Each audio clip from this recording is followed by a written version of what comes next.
Today our topic is inverse of a matrix. बहुत important topic है। हर board के exam में ऐसा क्वेश्चन आपको पेपर में जरूर मिलता है। आपको डायरेक्टली इनवर्स मैट्रिक्स को लिखने के लिए कहा जा सकता है या इनडायरेक्टली आपको किसी क्वेश्चन में इस इनवर्स मैट्रिक्स की रिक्वायरमेंट हो सकती है। विदाउट इसके आप उस क्वेश्चन का आंसर कंप्लीट नहीं कर सकते हैं।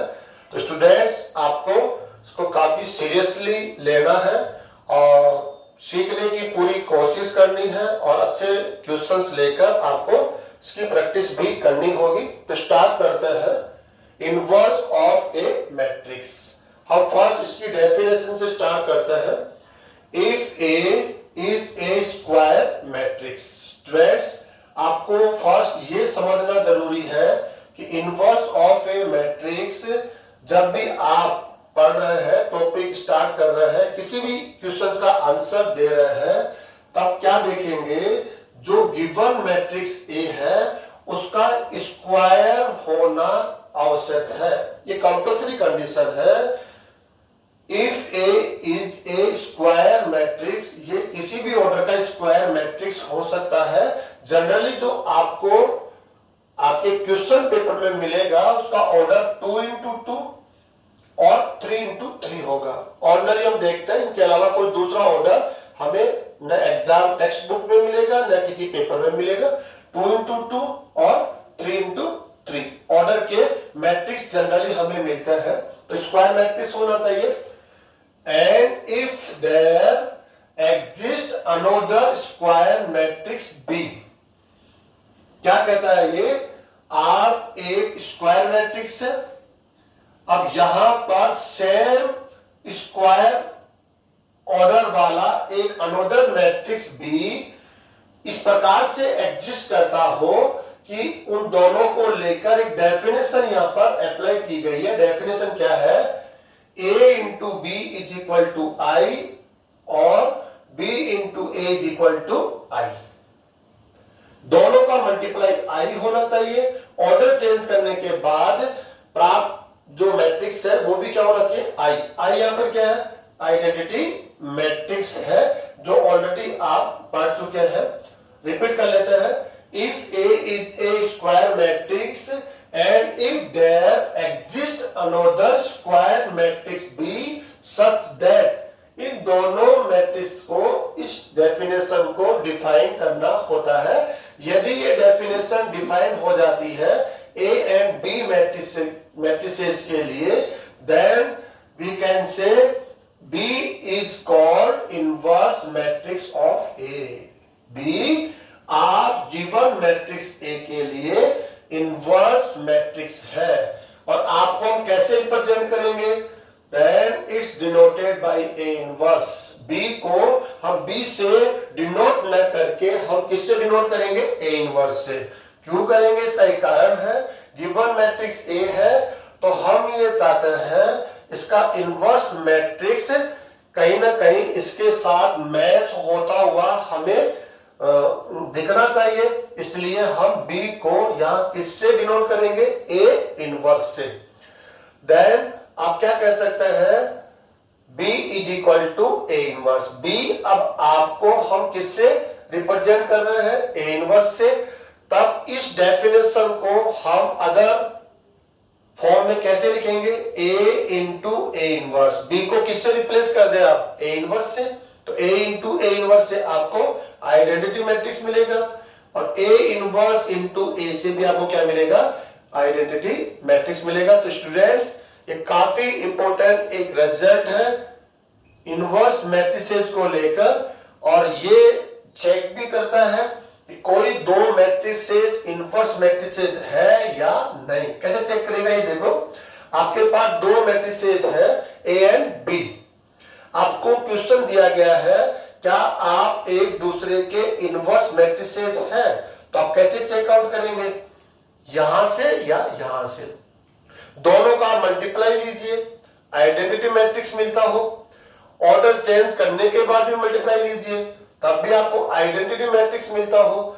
तब आप कह सकते हैं ए आपका इनवर्स मैट्रिक्स है, बी आप ऐसे भी कह सकते हैं बी आपका इनवर्स मैट्रिक्स है ए। यहां के हिसाब से कहेंगे ए का inverse, A inverse, A inverse का इनवर्स मैट्रिक्स ए, ऐसा भी आप यहां पर कह सकते हैं। एक और फॉर्मूला है यहां पर ए इनवर्स का, जिसकी कैलकुलेशन में हमें ज्यादा रिक्वायरमेंट होगी। यहां पर ए इनवर्स को हम लोग डिफाइन करेंगे 1 upon determinant of A into adjoint of matrix A, where determinant of A is not equal to 0। एक काफी इंपॉर्टेंट फॉर्मूला है जो हमें एक थ्योरम से मिला हुआ है। हम थ्योरम को भी पढ़ेंगे आने वाले टाइम पर। अभी हमें डायरेक्टली इस फॉर्मूले का यहां यूज किया हुआ है, आप सभी को लर्न भी करना है और इस फॉर्मूले के साथ में आपको क्वेश्चंस लेकर प्रैक्टिस भी करनी है। ये फॉर्मूला क्या हेल्प करता है, गिवन मैट्रिक्स ए हो, आप उसकी हेल्प से उसका इनवर्स मैट्रिक्स फाइंड आउट करना चाहते हो तो आप ये फॉर्मूला अप्लाई कर सकते हैं। क्या है ये फॉर्मूला, ए इनवर्स लिखने के लिए आपको determinant of A given matrix का डिटर्मिनेंट जो आपको पहले से ही कैलकुलेट करना आता है, और एडजॉइंट ऑफ ए ये भी आपको आता है। आप इसको डिस्क्रिप्टिव फॉर्म में भी ला सकते हैं एडजॉइंट ऑफ ए को, जिसमें हमें थोड़ा समय देना होता है। और एक हमने शॉर्ट ट्रिक भी पढ़ी है, शॉर्ट ट्रिक से भी आप एडजॉइंट ऑफ ए की कैलकुलेशन कर सकते हैं। यदि आप एडजॉइंट ऑफ ए को डिटर्मिनेंट ऑफ ए से डिवाइड कर देंगे तो आपको एक मैट्रिक्स मिलेगा जिसको हम गिवन मैट्रिक्स ए के लिए क्या कहेंगे, ए इनवर्स। इसके लिए कंडीशन क्या है, determinant of A is not equal to 0। ये कंपल्सरी कंडीशन है कि डिटर्मिनेंट ऑफ ए जो आप कैलकुलेट करके एक यूनिक वैल्यू लाते हैं, यूनिक वैल्यू आपको मिलती है, यदि वो 0 हो जाती है तो आपको यहां 0 पुट करना पड़ेगा, और फिर 0 से डिवाइड करने पर आप जानते हैं ये अनडिफाइंड हो जाएगा, आप उसकी कैलकुलेशन नहीं कर पाएंगे, इसलिए ए इनवर्स एग्जिस्ट नहीं करेगा। और ए इनवर्स एग्जिस्ट नहीं करेगा तो फिर आप उसके लिए क्या वर्ड यूज करेंगे, एग्जिस्ट करेगा तो क्या यूज करेंगे। तो हम यहां पर क्या कर देते हैं, इन्वर्टिबल मैट्रिक्स, एक होता है नॉन इन्वर्टिबल मैट्रिक्स। यहां पर हम नोट डाल के कह देते हैं, इसकी भी आपको जानकारी होनी चाहिए।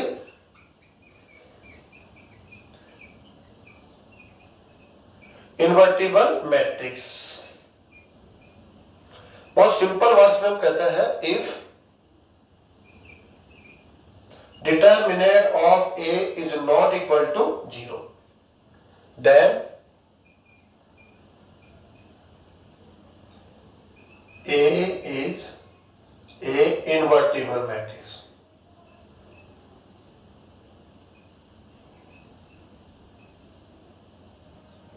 स्टूडेंट्स, आप गिवन मैट्रिक्स है ए, आप उसका डिटर्मिनेंट निकालेंगे, कैलकुलेट करेंगे, नॉट इक्वल टू 0 मिल गया तो हम कह देंगे ए आप इन्वर्टिबल मैट्रिक्स है। इन्वर्टिबल मैट्रिक्स का मीनिंग हुआ आपके लिए इनवर्स मैट्रिक्स एग्जिस्ट करता है, ए इनवर्स डिफाइन होगा और हम उसकी कैलकुलेशन भी कर सकते हैं, करेंगे।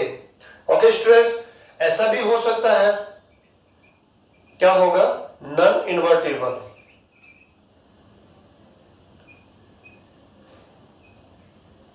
सॉरी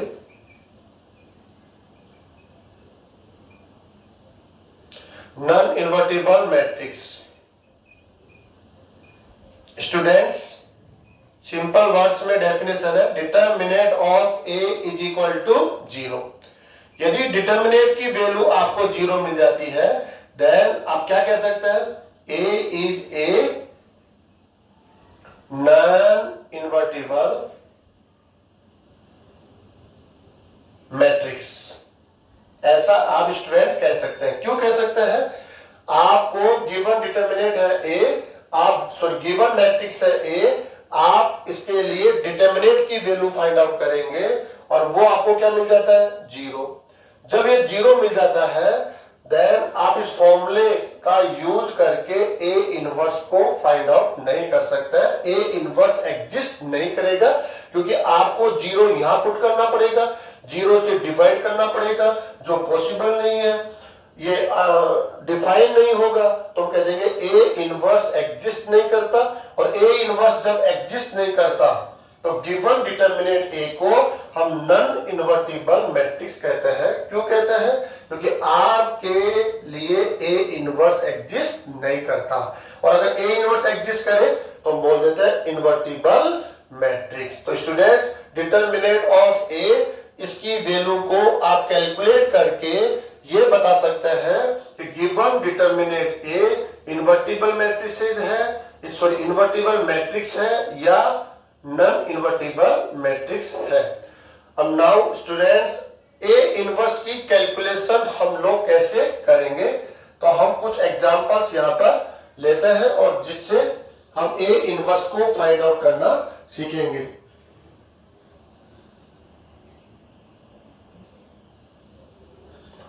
स्टूडेंट्स, हमने यहां पर एक एग्जांपल लिया है। 2 इंटू 2 ऑर्डर का एक गिवन मैट्रिक्स है और हमें कहा गया है find A inverse if exist. A inverse को फाइंड करना है यदि ये एग्जिस्ट करता हो। हम पहले ही इसके बारे में डिस्कशन कर चुके हैं। ए इनवर्स एग्जिस्ट कर भी सकता है और नहीं भी कर सकता, ये डिपेंड करता है डिटर्मिनेंट ऑफ ए पर। डिटर्मिनेंट ऑफ ए पर डिपेंड करता है। Determinant of A not equal to 0 होगा तो ए इनवर्स एग्जिस्ट करेगा, इक्वल टू 0 होगा तो ए इनवर्स एग्जिस्ट नहीं करेगा। इसका डिस्कशन ऑलरेडी हम कर चुके हैं। प्रेजेंट में आपको ये फॉर्मूला लर्न करना है, फ्यूचर में हम इसका प्रूफ भी देखने वाले हैं। प्रेजेंट में आप इसको डायरेक्टली देख लीजिए, लर्न कर लीजिए। ए इनवर्स की डेफिनेशन जो मैथमेटिकल है वो है 1 upon determinant of A into adjoint of A.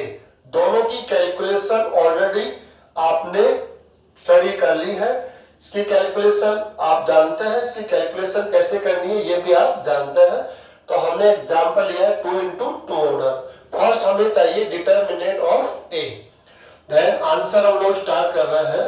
Determinant of A is equal to, तो आप इसे डिटर्मिनेंट फॉर्म में लिखेंगे 3 minus 2 1 minus 1 is equal to minus 3 minus minus 2 is equal to minus 3 plus 2 equal to minus 1 not equal to 0। Not equal to 0 हो गया तो क्या कह देंगे?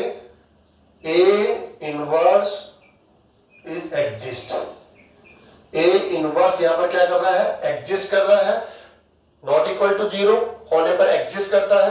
अब आपको क्या चाहिए? Adjoint of A. Adjoint of A के लिए आपको कोफैक्टर्स चाहिए। पहले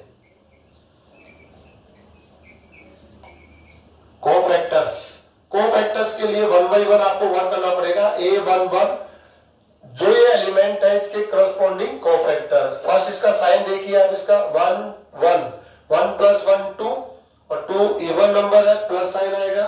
स्टूडेंट्स, इस रो एंड कॉलम को डिलीट कर दीजिए आप। Then minus 1, you know determinant of minus 1, result आएगा माइनस 1। नेक्स्ट A12 साइन बोलो 1 2 1 प्लस 2 3 और नंबर है माइनस। इस एलिमेंट के करस्पॉन्डिंग रो एंड कॉलम को डिलीट लगाइए आप। 1 is equal to minus 1। Next A21 sign आएगा minus, this element row and column delete, minus 2 result आएगा इसका minus 2 into minus 1 plus 2। Next A22 is equal to sign क्या होगा students? Plus. Then this element row and column को delete करेंगे 3 1 into 1 determinant है, यही result होगा 3। तो आपको स्टूडेंट्स क्या मिल गया यहाँ पर? कोफैक्टर्स। अब क्या करने वाले हैं आप? कोफैक्टर मैट्रिक्स लिखेंगे आप। Cofactors matrix. कोफैक्टर मैट्रिक्स का मीनिंग होता है इन सभी कोफैक्टर्स को लेकर आपको एक मैट्रिक्स लिखना होता है। इसको लिखा जाएगा Aij। आप देखिए Aij साइन होता है कोफैक्टर्स का, और एक बॉक्स लगा देंगे तो एक मैट्रिक्स बन जाएगा। ऑर्डर होगा इसका 2 इंटू 2। इसका जो फॉर्मूला होगा A11 A12 A21 A22 and value put कीजिए आप स्टूडेंट्स। वैल्यू यहां से आप लेंगे -1 2 3 कोफैक्टर मैट्रिक्स हो गया स्टूडेंट्स। अब आप जानते हैं फॉर्मूला एडजॉइंट ऑफ मैट्रिक्स ए। जो कोफैक्टर मैट्रिक्स आपको मिला है उसका आप क्या लेंगे, ट्रांसपोज। और ट्रांसपोज के लिए फर्स्ट आप इसको राइट कीजिए -1 2 3, इसका ट्रांसपोज लीजिए तो आपको क्या मिलने वाला है। यहां से स्टूडेंट्स मिला adjoint of A is equal to, आपको इस मैट्रिक्स का ट्रांसपोज लेना है। ट्रांसपोज कैसे लेते हैं, रो को कॉलम में राइट करते हैं -1 2 3। तो ये आपका आंसर हो गया। सॉरी, आंसर एडजॉइंट ऑफ ए मिला स्टूडेंट्स आपको। अब आपको क्या चाहिए, आपको चाहिए यहां पर ए इनवर्स। ए इनवर्स का फॉर्मूला क्या होता है स्टूडेंट्स, ए इनवर्स का फॉर्मूला आप लोगों ने पढ़ा है 1 determinant of A into adjoint of A. Value put कीजिए 1 determinant of A. Determinant of A की वैल्यू क्या है -1 1 एडजॉइंट ऑफ ए -1 2 -1 3। आप इसको मल्टीप्लाई कीजिए, देन ए इनवर्स आपको क्या मिलेगा, मल्टीप्लाई कीजिए माइनस से। आप जानते हैं मैट्रिक्स से मल्टीप्लाई करते हैं तो कैसे मल्टीप्लाई किया जाता है, ऑल एलिमेंट्स के साथ मल्टीप्लाई होगा तो साइन चेंज हो जाएंगे सबके, और रिजल्ट क्या मिलेगा आपको 1 -2 1 -3। स्टूडेंट्स आपको ए इनवर्स मिल गया है, यही आपका क्वेश्चन था। ए इनवर्स को फाइंड आउट करना है तो हमने इसके लिए डिस्क्रिप्टिव मेथड यूज लिया है। टाइम जरूर लगा है लेकिन एक्चुअल में सही मेथड यही है। हम इसको शॉर्ट ट्रिक से भी आंसर दे सकते हैं। शॉर्ट ट्रिक से कैसे आंसर देने वाले हम लोग, इसके लिए एडजॉइंट ऑफ ए, ये शॉर्ट मेथड से हम यहां फाइंड आउट करेंगे। इसके लिए आप मैट्रिक्स ए ले लीजिए, ये शॉर्ट ट्रिक्स हम लोग ले रहे हैं। मैट्रिक्स ए गिवन है 3 2 1 -1। स्टूडेंट इसकी हेल्प से आप डायरेक्ट एडजॉइंट ऑफ ए लिखेंगे। एडजॉइंट ऑफ ए कैसे लिखा जाएगा, ऑलरेडी हमने इस टॉपिक पर डिस्कशन कर लिया है। जो मेन डायगोनल है इनको एक दूसरे के साथ क्या करना है, इंटरचेंज करना है। Main diagonal -1 3, anti diagonal elements के साइन चेंज कर देना। Anti diagonal plus minus, plus है तो माइनस, -2 -1। अब आप मैच करेंगे इसके साथ।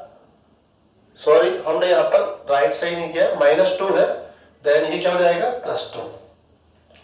अब देखेंगे एडजॉइंट ऑफ ए आपको ये मिल गया। Okay students, determinant of A आप जैसे -1 not equal to 0 already find out कर रखा है, तो शॉर्ट ट्रिक क्या हो गई यहां पर, गिवन मैट्रिक्स ए से एडजॉइंट ऑफ ए आप डायरेक्टली लिख सकते हैं। इसके लिए आपको कोफैक्टर्स, कोफैक्टर मैट्रिक्स, ट्रांसपोज इनकी रिक्वायरमेंट नहीं पड़ेगी। ये शॉर्ट ट्रिक्स है। गिवन मैट्रिक्स ए है, डायरेक्टली एडजॉइंट ऑफ ए लिखना आप सीख सकते हैं और यूज भी कर सकते हैं। कैसे, हम रिपीट कर देते हैं। जो मेन डायगोनल है इनके एलिमेंट्स को आप इंटरचेंज करेंगे। 3 यहां जाएगा, -1 यहां जाएगा, जैसे हमने यहां पर लिखा है। एंटी डायगोनल एलिमेंट्स को चेंज नहीं करना, इनके साइन को चेंज करना है। प्लस को माइनस, माइनस को प्लस, ऐसा हमने कर दिया।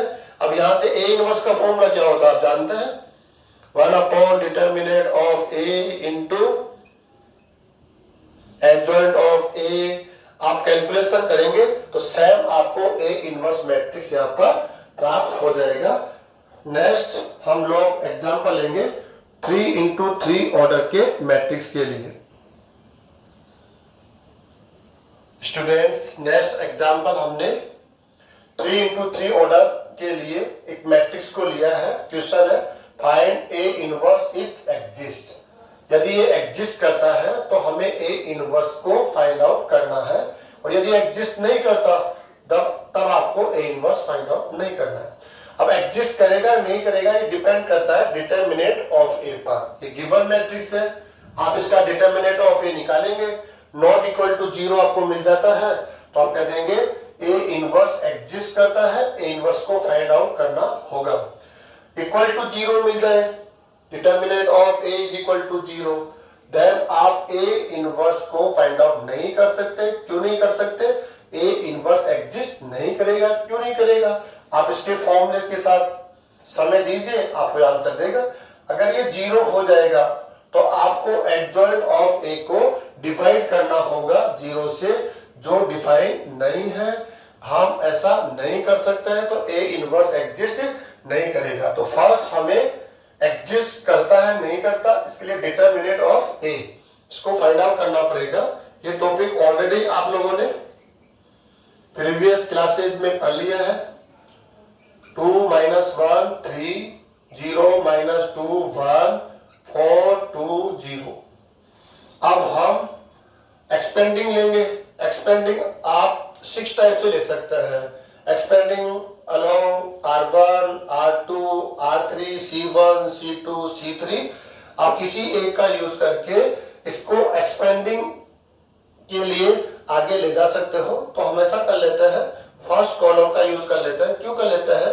क्योंकि आपके पास एक एलिमेंट 0 है, हमारे लिए सिंगल टर्म थोड़ा सा कैलकुलेशन में सिंपल हो जाएगी, और ये 2 टर्म्स के लिए कैलकुलेशन करनी पड़ेगी। R3 भी यूज कर सकता है, ये कॉलम भी यूज कर सकता है। तो इसके लिए हम कर लेते हैं। फर्स्ट आपका साइन क्या होगा? +2। स्टूडेंट 2 × 2 ऑर्डर का डिटरमिनेंट मिलेगा। ये रो एंड कॉलम को डिलीट मारना है, ये आपको मिल जाएगा, ऐसे डिलीट मार देंगे तो -2 1 2 0। नेक्स्ट इसका साइन माइनस आएगा 0, एंड इसके लिए आप राइट कीजिए, ये रो एंड कॉलम डिलीट कर देंगे, -1 3 2 0। इसको राइट करने की रिक्वायरमेंट नहीं थी, क्योंकि फाइनली इसको मल्टीप्लाई किससे होना है? 0। ठीक है, मैंने राइट कर दिया है। नेक्स्ट +4। स्टूडेंट इसके मल्टीप्लाई में 2 × 2 ऑर्डर का determinant, first row last column, तो ये आपको मिलेगा -1 3 -2 1। कैलकुलेशन आपको स्टूडेंट्स करनी है। यहाँ पर क्या रिजल्ट आएगा? 2, ये आ गया आपका -2 -0 +4, यहां से कीजिए -1 +6 -1 +6। तो स्टूडेंट रिजल्ट मिलता है आपको, क्या रिजल्ट मिलेगा आपको? -4 5 × 4 20 is equal to +16, not equal to 0।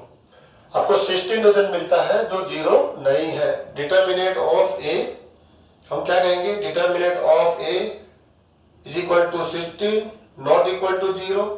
तो हम क्या कह सकते हैं? A inverse is exist. A inverse exist करेगा, और ए इनवर्स को हमें फाइंड आउट करना है। अब कैसे फाइंड आउट करेंगे? इसके लिए आपको एडजॉइंट ऑफ ए चाहिए होगा, एडजॉइंट ऑफ ए। और लास्ट क्लास में आपने एडजॉइंट ऑफ ए कैसे फाइंड आउट करते हैं, इसके लिए डिस्क्रिप्टिव मेथड, शॉर्ट ट्रिक दोनों को हमने पढ़ा है। जो आपको बेस्ट लगता है आप उसका यूज कर सकते हैं। फर्स्ट हम डिस्क्रिप्टिव मेथड पे जाएंगे, उसके बाद इसी एग्जांपल को हम शॉर्ट ट्रिक से भी आगे लेकर बढ़ेंगे। डिस्क्रिप्टिव मेथड क्या कहता है कि आपको कोफैक्टर्स लिखने पड़ेंगे। तो स्टूडेंट्स कोफैक्टर्स थोड़ा सा मेहनत का काम है, लेकिन हम लिख लेते हैं।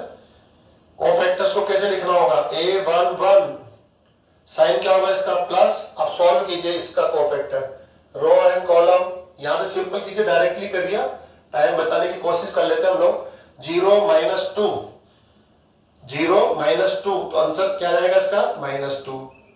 A12 साइन क्या होगा इसका? -2, ये रो गया, ये कॉलम गया। 0 - 4 -4 होगा, माइनस से मल्टीप्लाई करेंगे +4। टाइम सेव कर रहे हैं हम लोग, आप इसको राइट करके भी कर सकते हैं। A13 प्लस साइन होगा, ये वाला एलिमेंट है, इसके रो एंड कॉलम को डिलीट लगाइए, दोनों का क्रॉस लीजिए। 0 +8 +8 हो जाएगा स्टूडेंट्स। नेक्स्ट A21 साइन क्या होगा? माइनस, इस एलिमेंट रो एंड कॉलम को डिलीट। 0 - 6 देन +6 हो जाएगा ये। A22 is equal to sign plus होगा, this element row and column delete, 0 minus 12 है, फाइनली हो जाएगा ये -12 है। A23 students, A23 this element row and column delete, 4 plus 5, 4 plus 5 9, sorry sign लेना पड़ेगा इसका माइनस, सॉरी ये this element column delete, 4 minus 5 plus 5, 4 students 2 into 2 4 plus 4 8, okay plus 8। Calculation में थोड़ा ध्यान से स्टूडेंट, एक जगह भी आप गलती कर देंगे तो इसका इफेक्ट कंप्लीट आंसर पर आने वाला है, इसलिए आपको कैलकुलेशन पे बहुत सावधानी से करना पड़ेगा। अगर आप इसको थोड़ा सा और डिटेल से लिखेंगे तो गलती होने के चांसेस कम होंगे, लेकिन थोड़ा फास्ट कर रहे हैं इसलिए चांसेस बढ़ जाते हैं कि हम मिस्टेक यहाँ कर सकते हैं। दिस एलिमेंट साइन लीजिए आप इसका plus, students row and column को डिलीट कीजिए, -1 plus 6, -1 plus 6 plus 5, A32 is equal to students this element row and column delete, 2 minus 0 2, sign minus होगा स्टूडेंट इसका, sorry minus and 2 0, okay students. Last A33 sign plus, सबसे पहले sign को जरूर लेना है, साइन को अगर आप भूल जाते हैं लेना तो आपका एक एलिमेंट या कोफैक्टर रॉन्ग हो जाएगा और उसका सब कुछ प्रॉब्लम ही प्रॉब्लम क्रिएट करेगा। नेक्स्ट स्टेप में रो एंड कॉलम डिलीट हो जाएगा, -4 0, -4 होगा -4, तो आपको ये कोफैक्टर्स मिल जाते हैं। अब कोफैक्टर्स को लेकर क्या करने वाले आप लोग, आप कोफैक्टर मैट्रिक्स लिखने वाले हैं। कोफैक्टर मैट्रिक्स, कोफैक्टर मैट्रिक्स को कैसे लिखा जाता है, इसके सभी एलिमेंट्स को AIJ से लिखेंगे, ऑर्डर होगा 3 into 3। इसका फॉर्मूला बनेगा स्टूडेंट्स, कैसे बनेगा इसका formula, A11 A12 A13 A21 A22 A23 A31 A32 A33। Students को वैल्यू प्रोवाइड करवा दीजिए। ऑल कोफैक्टर्स की वैल्यू ऑलरेडी आपने यहाँ पर फाइंड आउट कर रखी है, आप वैल्यू पुट कीजिए यहाँ पर, -2 4 8, नेक्स्ट 6 -12 है -8, 5 -2 -4। क्या करना होगा स्टूडेंट्स, अब कोफैक्टर मैट्रिक्स से आपको क्या लिखना पड़ेगा, एडजॉइंट ऑफ A। अब इसकी डेफिनेशन ऑलरेडी आपने स्टडी कर रखी है, एडजॉइंट ऑफ A इसकी डेफिनेशन होती है, जो कोफैक्टर मैट्रिक्स आपने पढ़ा उसका ट्रांसपोज आपको लेना है। यह आ गया कोफैक्टर मैट्रिक्स, इसका हम ट्रांसपोज ले लेंगे तो आपको एडजॉइंट ऑफ A मिलेगा। तो फर्स्ट हम इसको राइट कर देते हैं यहाँ पर, -2 4 8 6 -12 -8 स्टूडेंट्स, 5 -2 -4। इसका ट्रांसपोज लीजिए, एडजॉइंट ऑफ A ट्रांसपोज कैसे लिया जाता है, रोज को कॉलम में लिखना है, कॉलम्स को रोज में लिखना, सिंपल। फर्स्ट रो को फर्स्ट कॉलम में, -2 4 8 6 -12 -2, sorry 6 -12 -8, carefully students, 5 -2 -4, 3 into 3 order. अब आपको क्वेश्चन था A इनवर्स, A इनवर्स का फॉर्मूला होता है 1 upon determinant of A into adjoint of determinant A। इसको वैल्यू प्रोवाइड कीजिए आप, 1 अपॉन डिटर्मिनेंट ऑफ A, इसकी वैल्यू ऑलरेडी आपने कैलकुलेट कर रखी है, is equal to 16, 1 upon 16 and students calculate कीजिए आप इसको, adjoint of A, sorry matrix से ही, मैट्रिक्स के लिए बॉक्स का यूज करते हैं, -2 6, 5, 4 -12 है, -2, 8 -8 -4। स्टूडेंट्स ये आंसर आपको यहां पर मिलता है। टाइम जरूर लगा है, लेकिन एक्चुअल में इसका राइट मेथड है। आपको बोर्ड एग्जाम में अगर ऐसा क्वेश्चन मिलता हो, उसका आंसर देना हो, तो करेक्ट मेथड होता है आप ऑल एलिमेंट्स के कोरस्पॉन्डिंग कोफैक्टर्स को लिखिए, कोफैक्टर्स को लेकर एक मैट्रिक्स लिखिए, जिसको हम कोफैक्टर्स मैट्रिक्स के नाम से जानते हैं, बॉक्स ऑफ एआईजे से रिप्रेजेंट करते हैं। अब आपको इससे एडजॉइंट ऑफ ए लिखना है, तो इसका ट्रांसपोज लेना पड़ेगा। एडजॉइंट ऑफ ए, इसका ट्रांसपोज लेंगे तो आपको एडजॉइंट ऑफ ए मिल गया। और जब एडजॉइंट ऑफ ए को डिटरमिनेंट ऑफ ए से डिवाइड कर देंगे तो गिवन मैट्रिक्स ए के लिए इनवर्स मैट्रिक्स आपको मिलेगा, इनवर्स ऑफ ए आपको यहां से मिल जाता है। तो स्टूडेंट ये हो गया इसके लिए। थोड़ा हम टाइम देकर ऐसा आंसर दे सकते हैं, लेकिन टाइम की कमी हो, आप इंटरेस्टेड नहीं हो इस मेथड में, तो इसके लिए शॉर्ट ट्रिक जो ऑलरेडी आपने पढ़ी है जब हम टॉपिक पढ़ रहे थे एडजॉइंट ऑफ ए के लिए, उस शॉर्ट ट्रिक का यूज करके आप एडजॉइंट ऑफ ए को फाइंड आउट कर सकते हैं। शॉर्ट ट्रिक, आपको इतना ज्यादा कुछ करना नहीं है। आपको डिटरमिनेंट ऑफ ए, ये भी आपने ऐसे फाइंड आउट किया है, जरूरी नहीं है डिटरमिनेंट ऑफ ए को आप ऐसा फाइंड आउट करें। इसके लिए भी शॉर्ट ट्रिक हम लोग यहाँ देखेंगे। कोफैक्टर्स की रिक्वायरमेंट नहीं है, कोफैक्टर मैट्रिक्स की रिक्वायरमेंट नहीं है, उसका ट्रांसपोज नहीं लेना है। हम डायरेक्टली क्या कर लेंगे, डायरेक्टली हम शॉर्ट ट्रिक से एडजॉइंट ऑफ ए भी फाइंड आउट कर सकते हैं, शॉर्ट ट्रिक से हम लोग डिटरमिनेंट ऑफ ए भी फाइंड आउट कर सकते हैं। तो हम लोग यहां पर देखते हैं कैसे होगा। ओके स्टूडेंट्स, क्या करना है हम लोगों को, यहां पर थोड़ा सा मैं यहां भी स्पेस बना लेता हूं। हमें ए इनवर्स फाइंड आउट करना है, ये हमें पता है। डायरेक्टली हम यहां से एडजॉइंट ऑफ ए लिखेंगे स्टूडेंट्स, डायरेक्ट। इसकी प्रैक्टिस आपको होगी, अगर आपने लास्ट वाली क्लास अटेंड करी है तो प्रैक्टिस आपको है। अगर आपने लास्ट क्लास ज्वाइन ही नहीं करी है तब हम थोड़ा इसको आराम से ले लेंगे। आप यहां से डायरेक्ट लिखना सीख सकते हैं adjoint of A. 3x3 order में आएगा, बस आप डिसाइड कीजिए। ये वन मैट्रिक्स ए है, इसका एडजॉइंट हमें कैसे मिलेगा, वो डायरेक्ट मिलेगा 3x3 ऑर्डर में। तो करना क्या है, आइए आप यहां से सेंटर एलिमेंट से आ जाइए। आप सेंटर एलिमेंट से लिखिए -2, नेक्स्ट 2, फिर आप स्टार पे जाइए -1 -2। स्टूडेंट्स रिपीट करता हूं, -2 2 -1 -2। अब रो में लिखेंगे ऐसा, तो रो में हम यहां लिख लेते हैं -2 2 -1 -2। Okay student, -2 2 -1 -2। सेंटर एलिमेंट से स्टार्ट करेंगे, आपको एक रो मिलेगा जिसको हम R1 कह सकते हैं। नेक्स्ट इस एलिमेंट पे आ जाइए 1 0 3 1, सेकेंड रो 1 0 3 1।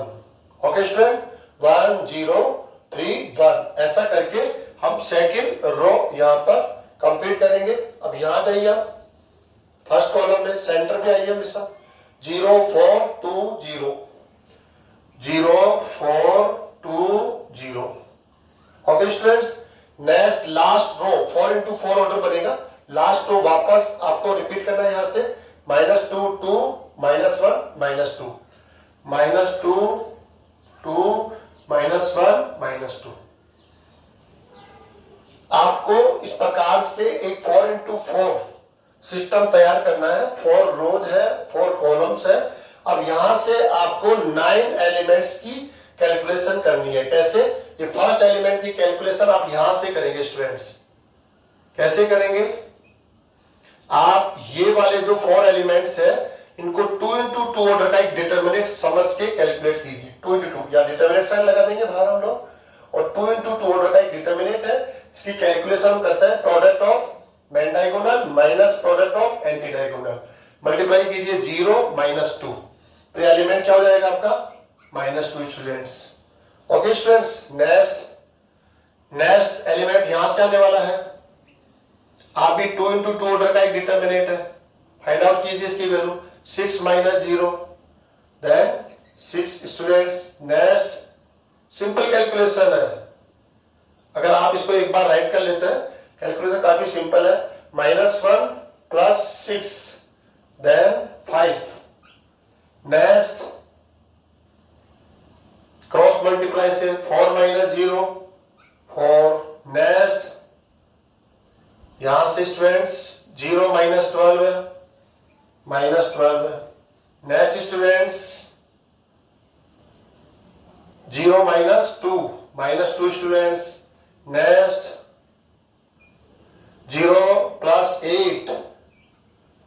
Next simple -4, -4, -8.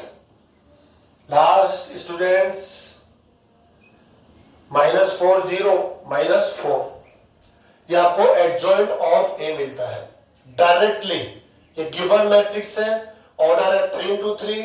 अगर आप डायरेक्टली एडजॉइंट ऑफ ए चाहते हैं, आप नहीं चाहते ऑल एलिमेंट्स के कोफैक्टर्स को लिखना, कोफैक्टर्स को लेकर मैट्रिक्स लिखना, उसका ट्रांसपोज लिखना, यदि आप इंटरेस्टेड नहीं हैं तो डायरेक्टली एडजॉइंट ऑफ ए इस मेथड से आप राइट कर सकते हैं. अब आप मैच कर लीजिए. ऑलरेडी आपने एडजॉइंट ऑफ ए जस्ट आपने लिया था, आप इसके साथ मैच करेंगे तो टोटली ये मैच होगा. तो हमने कहा कि ये करेक्ट है, कहीं हमारे यहां से कहीं एरर नहीं आया है. अब आपको रिक्वायरमेंट है, फॉर्मूला जानते हैं, A inverse 1 upon determinant of A into adjoint of A. अब डिटर्मिनेंट ऑफ ए और आपको रिक्वायर होगा. यहाँ पर डिटर्मिनेंट ऑफ ए यहां से आप फाइंड आउट करना जानते हैं. कैसे? आप एक्सपेंशन मेथड से कर सकते हैं, सरल डायग्राम मेथड से कर सकते हैं. तो आप इसका एक्सपेंशन लेकर या सरल डायग्राम से इसके लिए डिटर्मिनेंट फाइंड आउट कर सकते हैं. लेकिन एक नेक्स्ट मेथड और है, ये मेथड तब अप्लाई कर सकते हैं जब मैट्रिक्स ए हो एंड एडजॉइंट ऑफ ए हो. ए एंड एडजॉइंट ऑफ ए हो तो आप डायरेक्टली एक नेक्स्ट मेथड से जो थोड़ा शॉर्ट है, सिंपल है, आप डिटर्मिनेंट ऑफ ए ले सकते हैं. कैसे? आप इसके फर्स्ट रो को लीजिए और यहां फर्स्ट कॉलम को ले लीजिए. स्टूडेंट्स आपके फर्स्ट रो को और आपके फर्स्ट कॉलम को ले लीजिए आप, और इनके मल्टीप्लाई का सम लीजिए. मल्टीप्लाई का सम कैसे? इसको इससे मल्टीप्लाई करेंगे प्लस इसको इससे मल्टीप्लाई करेंगे प्लस इसको इससे मल्टीप्लाई करेंगे, डिटर्मिनेंट ऑफ आ जाएगा. कैसे कर लीजिए आप इसको? -4 प्लस इसको इससे मल्टीप्लाई कीजिए, -4 प्लस 3 को मल्टीप्लाई कीजिए इससे 24. स्टूडेंट्स क्या मिलेगा आपको? देखिए आप 16 नॉट इक्वल टू 0. ये 0 नहीं होना चाहिए. यदि ये 0 होगा तो ए इनवर्स एग्जिस्ट नहीं करेगा, डिफाइन नहीं होगा. अभी ए इनवर्स एग्जिस्ट करेगा. 16 आ गया. ऑलरेडी आपने तो कैलकुलेट किया हुआ था, डिटर्मिनेंट ऑफ ए की वैल्यू क्या रखी है? 16. ऐसे कर सकते हैं. अब आपके माइंड में क्वेश्चन आ रहा होगा कि हमने इसका फर्स्ट रो लेकर यहाँ इसका फर्स्ट कॉलम लिया है ना, क्यों नहीं हम इसका सेकंड रो ले लेंगे? तो ले सकते हैं स्टूडेंट. आप इसका सेकंड रो लेकर या सेकंड कॉलम के साथ मल्टीप्लाई का सम लेंगे. इसका थर्ड रो लेते हैं तो या थर्ड कॉलम लेंगे, रो को कॉलम के साथ मल्टीप्लाई. ठीक है, और क्रॉसपोंडिंग होना चाहिए. कॉलम भी ले सकते हैं. अगर आप इसका फर्स्ट कॉलम लेते हैं तो यहाँ फर्स्ट रो के साथ लेना होगा. सेकंड कॉलम लेते हैं तो सेकंड रो के साथ मल्टीप्लाई का सम, और थर्ड कॉलम लेता है तो थर्ड रो के साथ मल्टीप्लाई का सम. ऐसा क्यों हो रहा है? इसका आंसर भी आप जान सकते हैं. हमने एक प्रॉपर्टी पढ़ी थी. क्या पढ़ी थी? कि यदि डिटर्मिनेंट ऑफ ए कभी भी लिखना हो तो आपको क्या करना होता है? फर्स्ट रो के एलिमेंट्स ले लीजिए आप. फर्स्ट रो के एलिमेंट्स हल्का सा मैं बता देता हूं आपको, टाइम तो शॉर्ट रहेगा. डिटर्मिनेंट ऑफ ए लिखना हो तो जो गिवन डिटर्मिनेंट है ए, उसके एलिमेंट्स ले लिए हमने R1 के. इन्हीं एलिमेंट्स के क्रॉसपोंडिंग कोफैक्टर्स ले लीजिए आप. A11, A12, A13 और इनका सम ले लीजिए. जैसे आप सम लेंगे वो डिटर्मिनेंट ऑफ ए को रिप्रेजेंट करेगा. अगर आपने एलिमेंट सेकंड रो के लिए है तो कोफैक्टर भी सेकंड रो के लो. एलिमेंट थर्ड रो के लिए है तो कोफैक्टर भी थर्ड रो के लो. अगर एलिमेंट्स आपने फर्स्ट कॉलम के यूज किए हैं तो कोफैक्टर्स भी फर्स्ट कॉलम के. तो यहाँ रो का रो के साथ चलता है, लेकिन यहाँ थोड़ा जस्ट इससे मैच नहीं हो रहा है। एक क्या तो हम रो यूज कर रहे हैं तो यहाँ कॉलम यूज कर रहे हैं, या कॉलम करते हैं तो यहाँ रो यूज कर रहे हैं। इसका कारण क्या है? इसका कारण यह है कि जो एडजॉइंट ऑफ कोफैक्टर मैट्रिक्स के ट्रांसपोज से मिलता है। देख लीजिए, एडजॉइंट ऑफ ए, ये कोफैक्टर से ही, ये R1 के कोफैक्टर से। R1 के एलिमेंट्स को यदि इनके साथ मल्टीप्लाई लेके सम ले लिया जाए तो डिटर्मिनेंट ऑफ ए मिल जाएगा। लेकिन जब हम एडजॉइंट ऑफ ए ले लेते हैं तो इसका ट्रांसपोज ले लेते हैं, तो ये जो कोफैक्टर्स है वो रो में न रहकर कहा जाता है कॉलम में। फर्स्ट रो से फर्स्ट कॉलम, सेकंड रो से सेकंड कॉलम में आ जाएंगे और थर्ड में आ जाएंगे। तो कुल मिला के बात क्या हुई, ये जो एलिमेंट्स है इनके कोफैक्टर्स ये न होकर वो कॉलम में मिलेंगे, क्योंकि एडजॉइंट ऑफ ए ट्रांसपोज लेने पर मिलता है। इसलिए ध्यान देने की बात है, आपके जो कोफैक्टर्स है वो ये है, सेकंड रो के कोफैक्टर्स है वो ये है, थर्ड के कोफैक्टर्स है वो थर्ड कॉलम है। अगर आप कॉलम लेते हैं तो इन एलिमेंट्स के कोफैक्टर्स वो रो में मिलेंगे आपको, तो इसका ध्यान देना है। और फॉर्मूला ऑलरेडी आपने पढ़ा है, डिटर्मिनेंट की वैल्यू आप एलिमेंट्स को यूज कीजिए, उन्हीं के करस्पॉन्डिंग कोफैक्टर्स को यूज कीजिए, उनके मल्टीप्लाई का सम लेंगे तो डिटर्मिनेंट ऑफ ए आपको मिल जाएगा। तो स्टूडेंट, डिटर्मिनेंट ऑफ ए को भी आप डायरेक्टली ऐसे कर सकते हैं। कैसे? R1 के एलिमेंट्स को आप मल्टीप्लाई करेंगे किसके साथ? एडजॉइंट ऑफ ए के C1 के साथ कर लेंगे स्टूडेंट, और मल्टीप्लाई का सम ले लेंगे तो ये आ जाएगा। अब आप जानते हैं ए इनवर्स का फॉर्मूला, ये आपको प्रेजेंट में लर्न करना होगा। हम आगे इसको देखेंगे फॉर्मूला कैसे बना हुआ है, ये भी हम लोग ऐसा टॉपिक जब लेंगे। 1/16 स्टूडेंट्स, डिटर्मिनेंट ऑफ ए और adjoint of A short method से आपने लिखा ही था, ये ना ऑलरेडी डायरेक्ट लिखा हुआ है, कुछ भी नहीं किया हुआ, डायरेक्ट इसको यूज कीजिए। -2 6 5 4 -12 है, -2 8 -8 -4। तो ये शॉर्ट ट्रिक होगी स्टूडेंट्स। यहां से गिवन मैट्रिक्स है, गिवन मैट्रिक्स से आपने एडजॉइंट ऑफ ए डायरेक्ट लिखा है, ये शॉर्ट ट्रिक्स है एडजॉइंट ऑफ ए को लिखने की। इस ट्रिक को आप 3x3 ऑर्डर के मैट्रिक्स में यूज लेंगे। 2x2 ऑर्डर के लिए ट्रिक्स अलग थी, वो आपने रीड कर ली है। अब प्रेजेंट में यहां जाते हैं हम लोग, तो शॉर्ट ट्रिक से एडजॉइंट ऑफ ए आ गए, डिटर्मिनेंट ऑफ ए को भी हम शॉर्ट ट्रिक से यहाँ पर देख रहे हैं। कैसे कर रहे हैं? रो के एलिमेंट्स को एडजॉइंट ऑफ ए में कॉलम के एलिमेंट्स के साथ, इनको आप इन एलिमेंट्स के कोफैक्टर्स बोलेंगे एक तरह से, के साथ आप मल्टीप्लाई का सम ले लेंगे तो डिटर्मिनेंट ऑफ ए आपको मिल जाएगा। और ए इनवर्स का फॉर्मूला आपने लर्न कर ही लिया होगा, आप इसका यूज करके ए इनवर्स को फाइंड आउट कर सकते हैं। यहां पर आप ये भी चेक कर सकते हैं स्टूडेंट, लास्ट में ए गिवन मैट्रिक्स है, ए इनवर्स आपने फाइंड आउट कर लिया है, दोनों को मल्टीप्लाई लेंगे तो आपको आइडेंटिटी मैट्रिक्स मिलेगा। इनका ऑर्डर चेंज करके मल्टीप्लाई करेंगे तब भी आपको क्या मिलेगा? आई मिलेगा। ये इन दोनों के बिटवीन एक प्रॉपर्टी है, तो आप इसको भी चेक कर सकते हैं अपने आप में। ये एक अच्छा फॉर्मूला है, आइडेंटिटी है, जिसको हम लोग फ्यूचर में यूज लेंगे। तो स्टूडेंट, जो टॉपिक आज हमने पढ़ा है ये वेरी वेरी इंपॉर्टेंट टॉपिक है, तो आप इसको क्लास को, वीडियो को बार बार देखिए और पूरा ध्यान लगा के देखिए। कोशिश कीजिए कि हम कंडीशन के according 2x2 order, 3x3 order, जिस टाइप का मैट्रिक्स हो उसके लिए हम ए इनवर्स को कैसे फाइंड आउट करते हैं। एक थोड़ा सा लेंथी मेथड है और दूसरा थोड़ा सा शॉर्ट मेथड है, दोनों पर ही आप प्रैक्टिस करेंगे और इसको आप जितना जल्दी हो सकता है आप सीखेंगे। इसका फायदा आपको यहाँ इस एक्सरसाइज में तो होना ही होना है, लेकिन नेक्स्ट एक्सरसाइज में, नेक्स्ट टॉपिक में इसका और बड़ा आप बेनिफिट देखेंगे। तो हम आज इस क्लास का एंड करते हैं। Thank you students.